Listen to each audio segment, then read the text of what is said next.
Assalamualaikum warahmatullahi wabarakatuh.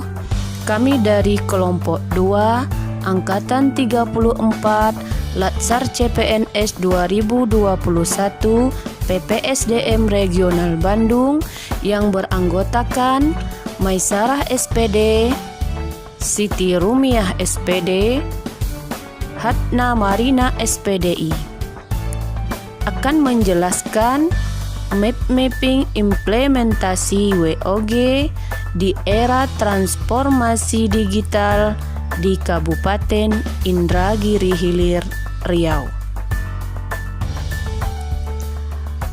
WOG atau Whole of Government adalah pendekatan penyelenggaraan pemerintah yang menyatukan upaya kolaboratif pemerintahan dan keseluruhan sektor dalam ruang lingkup yang luas guna mencapai tujuan pembangunan, kebijakan, manajemen, program, dan pelayanan publik.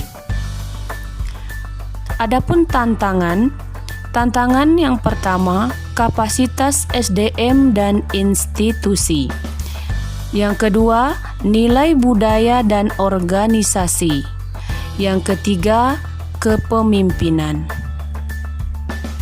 Terdapat beberapa cara pendekatan WOG yang dapat dilakukan, baik dari sisi penataan institusi formal maupun informal. Cara-cara ini pernah dipraktekkan oleh beberapa negara termasuk Indonesia dalam level-level tertentu. Yang pertama, penguatan koordinasi antar lembaga. Penguatan koordinasi dapat dilakukan jika jumlah lembaga-lembaga yang dikoordinasikan masih terjangkau dan manageable. Dalam prakteknya, span of control atau rentang kendali yang rasional akan sangat terbatas. Salah satu alternatifnya adalah mengurangi jumlah lembaga yang ada sampai mendekati jumlah yang ideal untuk sebuah koordinasi. Dengan jumlah lembaga yang rasional, maka koordinasi dapat dilakukan lebih mudah.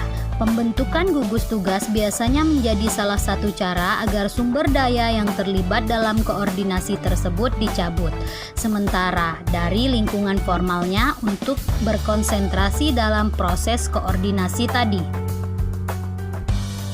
Yang kedua, membentuk lembaga koordinasi khusus. Pembentukan lembaga terpisah dan permanen yang bertugas dalam mengkoordinasikan sektor atau kementerian adalah salah satu cara melakukan WOG. Lembaga koordinasi ini biasanya diberikan status kelembagaan setingkat lebih tinggi, atau setidaknya setara dengan kelembagaan yang dikoordinasikannya. Yang ketiga, membentuk gugus tugas. Gugus tugas merupakan bentuk pelembagaan koordinasi yang dilakukan di luar struktur formal, yang sifatnya tidak permanen. Pembentukan gugus tugas biasanya menjadi salah satu cara agar sumber daya yang terlibat dalam koordinasi tersebut dicabut, sementara dari lingkungan formalnya untuk berkonsentrasi dalam proses koordinasi tadi. Dan yang keempat, koalisi sosial. Koalisi sosial ini merupakan bentuk informal dari penyatuan koordinasi antar sektor atau lembaga tanpa perlu membentuk pelembagaan khusus dalam koordinasi ini.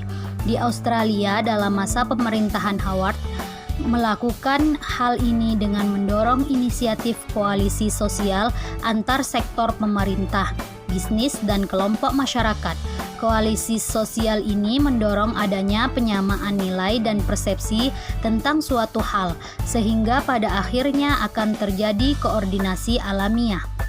Selanjutnya, adapun berdasarkan polanya, pelayanan publik dapat dibedakan juga dalam 5 macam pola pelayanan yang masing-masing diuraikan sebagaimana berikut ini. Yang pertama, pola pelayanan teknis fungsional. Suatu pola pelayanan publik yang diberikan oleh suatu instansi pemerintah sesuai dengan bidang tugas, fungsi, dan kewenangannya. Pada pola pertama ini, pelayanan yang dilakukan adalah pelayanan sektoral yang bisa jadi sifatnya hanya relevan dengan sektor itu. atau menyangkut pelayanan di sektor lain.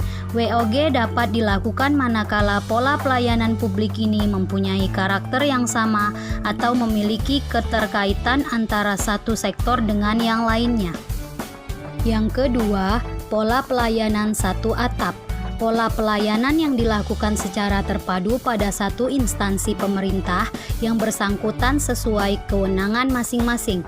Pola ini memudahkan masyarakat pengguna izin untuk mengurus permohonan izinnya, walaupun belum mengurangi jumlah rantai birokrasi izinnya. Yang ketiga, pola pelayanan satu pintu merupakan pola pelayanan masyarakat yang diberikan secara tunggal oleh suatu unit kerja pemerintah berdasarkan pelimpahan wewenang dari unit kerja pemerintah terkait lainnya yang bersangkutan. Ini adalah salah satu bentuk kelembagaan WOG yang lebih utuh, di mana pelayanan publik disatukan dalam satu unit pelayanan saja dan rantai izin sudah dipangkas menjadi satu saja. Yang keempat, pola pelayanan terpusat. Pelayanan masyarakat yang dilakukan oleh suatu instansi pemerintah yang bertindak selaku koordinator terhadap pelayanan instansi pemerintah lainnya yang terkait dengan bidang pelayanan masyarakat yang bersangkutan. Pola ini mirip dengan pelayanan satu atap dan pelayanan satu pintu. Perbedaannya tergantung pada sejauh mana kewenangan koordinasi yang diberikan kepada koordinator. Dan yang kelima adalah pola pelayanan elektronik. Pola pelayanan yang paling maju dengan menggunakan teknologi informasi dan komunikasi yang merupakan otomasi dan otomatisasi pemberian layanan yang bersifat elektronik atau online sehingga dapat menyesuaikan diri dengan keinginan dan kapasitas masyarakat pengguna.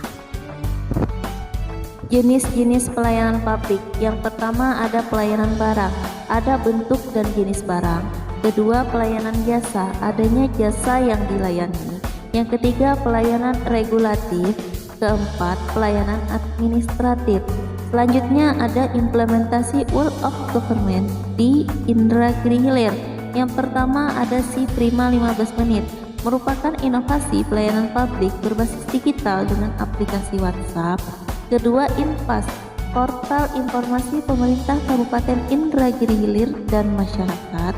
Ketiga, Sinar, merupakan aplikasi pelayanan publik untuk perpanjangan SIM. Selanjutnya ada Nasi Uduk dan Ma'wo. Nasi Uduk untuk mengurus dokumen kependudukan dan Ma'wo merupakan layanan WhatsApp resmi yang ada di Disduk Capil.